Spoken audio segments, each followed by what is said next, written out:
أعمالنا من يهده الله فلا مضل له ومن يضلله فلا هادي له ونشهد أن لا إله إلا الله وحده لا شريك له وأشهد أن محمدا عبده ورسوله أما بعد فأعوذ بالله من الشيطان الرجيم بسم الله الرحمن الرحيم يا أيها الذين آمنوا كتب عليكم الصيام كما كتب على الذين من قبلكم لعلكم تتقون وقال رسول الله صلى الله عليه وسلم عن أبي هريرة رضي الله تعالى عنه قال رسول الله صلى الله عليه وسلم من صام رمضان إيمانا واحتسابا غفر له ما تقدم من ذنبه ومن قام رمضان إيمانا واحتسابا غفر له ما تقدم من ذنبه ومن قام ليلة القدر إيمانا واحتسابا غفر له ما تقدم من ذنبه আলহামদুলিল্লাহ যাবতীয় প্রশংসা যাবতীয় হামদ সেই মহান রব্বুল আলামিনের জন্য যে মহান রব্বুল আলামিন মাহে রমজান মাসের প্রথম জুমায় আমাদেরকে উপস্থিত হওয়ার তৌফিক দান করলেন সেই মহান রব্বুল আলামিনের দরবারে লাখ কোটি শুকরিয়া আদায় করে আমরা সকলে বলি আলহামদুলিল্লাহ। তারপরে মানবতার মুক্তির দূত হযরত মুহাম্মদ সাল্লাল্লাহু আলাইহি ওয়াসাল্লাম যার সুপারিশ ছাড়া আমরা কাল কিয়ামতের দিন জান্নাত প্রবেশ করতে পারবো না সেই মহান মানবের প্রতি দরুদ ও সালাম বর্ষিত হোক। আমরা সকলে বলি আল্লাহুম্মা সাল্লি আলাইহি আল্লাহুম্মা বারিক আলাইহি।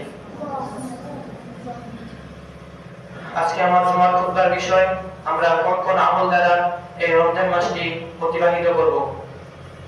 পবিত্র মাহে রমজান মাস এটি একটি অত্যন্ত গুরুত্বপূর্ণ মাস, কেননা এই মাসে কুরআন নাযিল করা হয়েছে। আল্লাহ তাআলা বলেন শাহরু রমাদানাল্লাযী উনজিলা ফীহিল কুরআন হুদাল লিন-নাস, আমি মাহে রমজান মাসে এই কুরআন অবতীর্ণ করেছি মানুষের হিদায়াতের জন্য।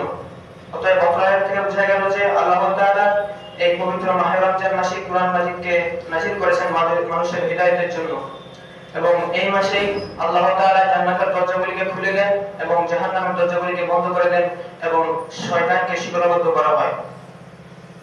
عن ابي هريره رضي الله تعالى عنه قال رسول الله صلى الله عليه وسلم اذا جاء رمضان فتحت ابواب الجنه وغلقت ابواب النار وصفدت الشياطين।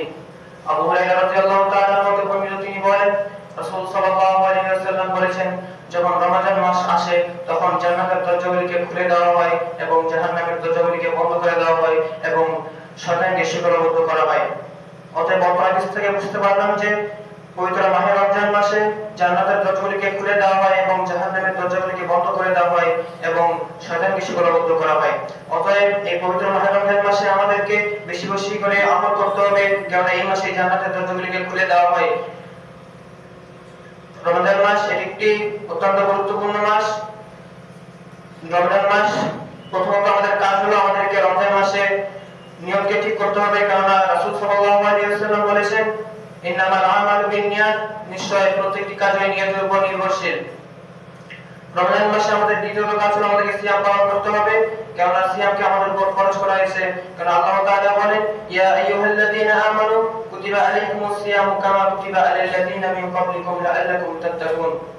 হে ঈমানদারগণ, তোমাদের উপর সিয়ামকে ফরজ করা হয়েছে যেমনই ভাবে তোমাদের পূর্ববর্তী লোকদের উপর ফরজ করা হয়েছিল, যাতে তোমরা আল্লাহর প্রতি তাকওয়া অর্জন করতে পারো। অতএব আয়াত থেকে আমরা বুঝতে পারলাম যে আমাদের উপর সিয়ামকে ফরজ করা হয়েছে, অতএব আমাদেরকে সিয়াম পালন করতে হবে। পৃথিবীতে এমন কোন আমল নেই যার প্রতিদান আল্লাহ তাআলা তার নিজ হাতে দিবেন, শুধুমাত্র সিয়াম এমন একটি ইবাদত যার প্রতিদান আল্লাহ তাআলা তার নিজ হাতে দিবেন। আমাদেরকে প্রথমত সিয়াম পালন করতে হবে, কারণ সিয়াম আমাদের উপর ফরজ করা হয়েছে এবং সিয়াম কাল কিয়ামতের দিন আমাদেরকে জাহান্নামের আগুন থেকে বাঁচাবেন। কারণ আবু হুরায়রা রাদিয়াল্লাহু তাআলা হতে বর্ণিত তিনি বলেন রাসূল সাল্লাল্লাহু আলাইহি ওয়াসাল্লাম বলেছেন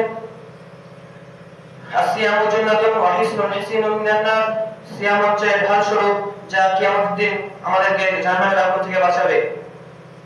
অন্য হাদিসে আছে ওয়ানাবি হুরায়রা রাদিয়াল্লাহু তাআলা قال رسول الله صلى الله عليه وسلم انما الصيام جنة يستجن بها العبد والعمل به فليس لله وانا اجزي به। সিয়াম হচ্ছে ঢাল স্বরূপ আর এর প্রতিদান আমি আমার নিজ হাতে প্রদান করব। অতএব হাদিস থেকে বোঝা গেল যে আল্লাহ তাআলা তার নিজ হাতে আমাদেরকে ইসলামের প্রতিদানটি দিবেন। আর রমজান মাসে আমাদের তৃতীয় নম্বর কাজ হলো আমাদেরকে তারাবি পড়তে হবে, কারণ তারাবি পড়ার মাধ্যমে আল্লাহ তাআলা তারাবি পড়ার মাধ্যমে আমরা আমাদের পূর্ববর্তী গুনাহগুলোকে মাফ করতে পারি। কেননা আবু হুরায়রা রাদিয়াল্লাহু তাআলা তিনি বলেন, রাসূল সাল্লাল্লাহু আলাইহি ওয়াসাল্লাম বলেছেন, মান কামা রমাদানা ঈমানান ওয়া ইহতিসাবান গুফিরা লাহু মা তাকাদ্দামা মিন যামবি। যে ব্যক্তি ঈমানের সহিত এবং সওয়াব অর্জনের আশায় তারাবি সালাত আদায় করলো, আল্লাহ তাআলা তার পূর্ববর্তী সকল গুনাহগুলোকে মাফ করে দিবেন। অতএব আমরা উক্ত হাদিস থেকে বুঝতে পারলাম যে আমাদেরকে তারাবি সালাত আদায় করতে হবে, কারণ তারাবি সালাত আদায় করার মাধ্যমে আমরা আমাদের পূর্ববর্তী গুনাহগুলোকে মাফ করতে পারবো। এবং রমজান মাসে আমাদের আরো একটি কাজ হলো আমাদেরকে সাহরি খেতে হবে, কারণ সাহরি খাওয়ার মধ্যে বরকত রয়েছে। কারণ আনাস বিন মালিক রাদিয়াল্লাহু তাআলা হতে বর্ণিত, তিনি বলেন, রাসূল সাল্লাল্লাহু আলাইহি ওয়াসাল্লাম বলেছেন, তাসাহহারু ফিস সাহারা। আবু আনাস বিন মালিক রাদিয়াল্লাহু তাআলা তিনি বলেন, রাসূল সাল্লাল্লাহু আলাইহি ওয়াসাল্লাম বলেছেন, তোমরা সাহরি খাও, কারণ সাহরির মধ্যে বরকত রয়েছে। অতএব অত্র হাদিস থেকে বোঝা গেল যে আমাদেরকে সাহরি খেতে হবে, কারণ সাহরি খাওয়ার মধ্যে বরকত রয়েছে। এবং রমজান মাসে আমাদের আরেকটি গুরুত্বপূর্ণ কাজ হলো আমাদেরকে কোরআন তেলাওয়াত করতে হবে, কারণ কোরআন তেলাওয়াত করতে হবে। কারণ আল্লাহ তাআলা হাদিসে এসেছে, আল মাহিরু বিল কুরআন মা সাফারাতিল কিরামিল বারাতি ওয়াল্লাযী ইয়াকরাহু ইয়াতাতাআতাউ ফীহি ওয়া হুয়া আলাইহি শাকুন লাহু আজরান। আয়েশা রাদিয়াল্লাহু তাআলা তিনি বলেন, রাসূল সাল্লাল্লাহু আলাইহি ওয়াসাল্লাম বলেছেন, দক্ষ কুরআন পাঠকারী সম্মানিত লেখকগণের সাথে থাকবেন, এবং যারা কুরআন পড়তে কষ্টদায়ক এবং পড়তে গেলে আটকে হয় তাদের জন্য রয়েছে দ্বিগুণ সওয়াব। অতএব হাদিস থেকে বোঝা গেল যে যারা সহিষ্ণুভাবে এবং অর্থ সহকারে কুরআন পাঠ করবে তারা কিয়ামতের দিন জান্নাতের সর্বোচ্চ স্তরে অবস্থান করবে। আর যাদের কুরআন পড়তে অসুবিধা হয়, সমস্যা হয়, তারা কিয়ামতে তারা দ্বিগুণ সওয়াব পাবে। এবং রমজান মাসে আমাদের আরেকটি গুরুত্বপূর্ণ কাজ হলো আমাদেরকে দান সাদাকা করতে হবে, কেননা সর্বোত্তম দান হলো রমজান মাসে দান করা। কেননা আবু হুরায়রা রাদিয়াল্লাহু তাআলা তিনি বলেন, রাসূল সাল্লাল্লাহু আলাইহি ওয়াসাল্লাম বলেছেন, আফজালুস সাদাকাতি ফি সাদাকাতি রমাদান। রমজান মাসে সর্বোত্তম দান হলো রমজান মাসে দান করা। অতএব আমাদেরকে রমজান মাসে বেশি বেশি করে দান করতে হবে। এবং অন্য হাদিসে আরো এসেছে, قال رسول الله صلى الله عليه وسلم الصدقة ترد البلاء। নিশ্চয় সাদাকা সকল বালা মুসিবতকে দূর করে দেয়। এবং অন্য হাদিসে আমরা এসেছে, as-sadaqatu tudfi'u ghadaba rabbi। এবং সাদাকা করার মাধ্যমে আল্লাহ তাআলার আযাব থেকে বাঁচা যায়। অতএব হাদিস থেকে বোঝা গেল যে আমাদেরকে রমজান মাসে বেশি বেশি করে দান করতে হবে, কারণ সাদাকা করার মাধ্যমে আমরা আমাদের বালা মুসিবতগুলোকে দূর করতে পারবো এবং আল্লাহ তাআলার গজব থেকে বেঁচে থাকতে পারবো। এবং আল্লাহ তাআলা বলেন, ওয়ানফিকু মিম্মা রাযাকনাকুম মিন ক্বাবলি আন ইয়াতি আহাদুকুমুল মাউত। তোমরা তোমাদের রিজিক থেকে তোমাদেরকে যা দেওয়া হয়েছে তোমরা তা থেকে দান করো, কেননা তোমরা মৃত্যু আসার পূর্বে সেটা হতে দান করো। অতএব আয়াত থেকে বোঝা গেল যে আমাদেরকে মৃত্যু আসার পূর্বে আমাদেরকে যা রিজিক দেওয়া হয়েছে তার থেকে দান করতে হবে। এবং রমজান মাসে আমাদের আরো একটি গুরুত্বপূর্ণ কাজ হলো আমাদেরকে ইফতার করতে হবে এবং অন্যকে করতে হবে, কেননা তাড়াতাড়ি ইফতার করতে হবে। রাসূলুল্লাহ সাল্লাল্লাহু আলাইহি ওয়াসাল্লাম বলেছেন, মান ফাত্তারা সাইমান কানা লাহু আজরুহু গায়রু আন্নাহু লা ইয়ানকুসু মিনহা আজরি সাইমি শাইউন। রাসূল সাল্লাল্লাহু আলাইহি ওয়াসাল্লাম বলেছেন, যে ব্যক্তি অন্যকে ইফতার করাবে সে সেই সমপরিমাণই সওয়াব পাবে, তার সিয়ামতে তার কোনো সওয়াব কমতি করা হবে না। অতএব হাদিস থেকে বোঝা গেল যে আমাদেরকে মানুষকে ইফতার করাতে হবে, তবে আমরা যে ব্যক্তি সিয়াম সে পরিমাণে সওয়াব পাবো সে ব্যক্তি সিয়াম রাখলে পাবে। এবং আবু হুরায়রা রাদিয়াল্লাহু তাআলা তিনি বলেন, রাসূল সাল্লাল্লাহু আলাইহি ওয়াসাল্লাম বলেছেন, লা ইয়াজালু দ্বীনু যাহিরান মা আজরা নাসুল ফিতরা লিআন্না ইয়াহুদা ওয়ান নাসারা ইউআখিরুন।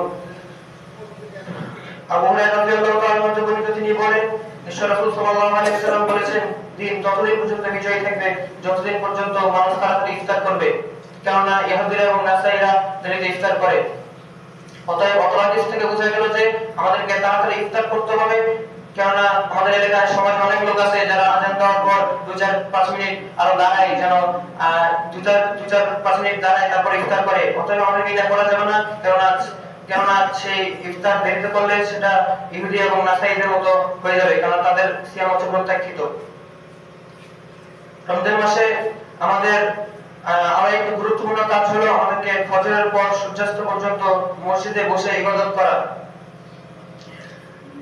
মসজিদে বসে সূর্যাস্ত পর্যন্ত মসজিদে কিছু ইবাদত করা, কারণ আনাস রাদিয়াল্লাহু তাআলা বর্ণিত তিনি বলেন রাসূল সাল্লাল্লাহু আলাইহি ওয়াসাল্লাম বলেছেন মান সাল্লাল ফজর ফি জামাতিন সুম্মা ক্বাদা ইয়াফতারুল্লাহু হাত্তা তাতলু আশ-শামসু সুম্মা সাল্লা রাকা'তাইনি কানা লাহু কা'আজরি হাজ্জাতিন ওয়া উমরাতিন তাম্মাতিন।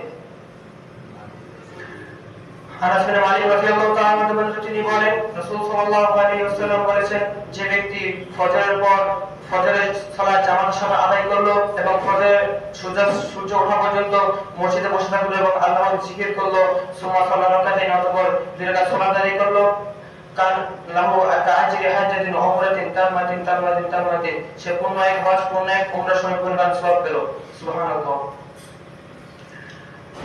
আনাস অতএব অত্র হাদিস থেকে বোঝা গেল যে যে ব্যক্তি ফজরের পর ফজরের সালাত জামাতের সহিত আদায় করবে এবং সূর্য ওঠা পর্যন্ত বসে থাকবে এবং আল্লাহর জিকির আজকার করবে এবং সূর্য ওঠার পর 2 রাকাত সালাত আদায় করবে, সে পূর্ণ এক হজ এবং পূর্ণ এক উমরা শরীফের সমপরিমাণ সওয়াব পাবে।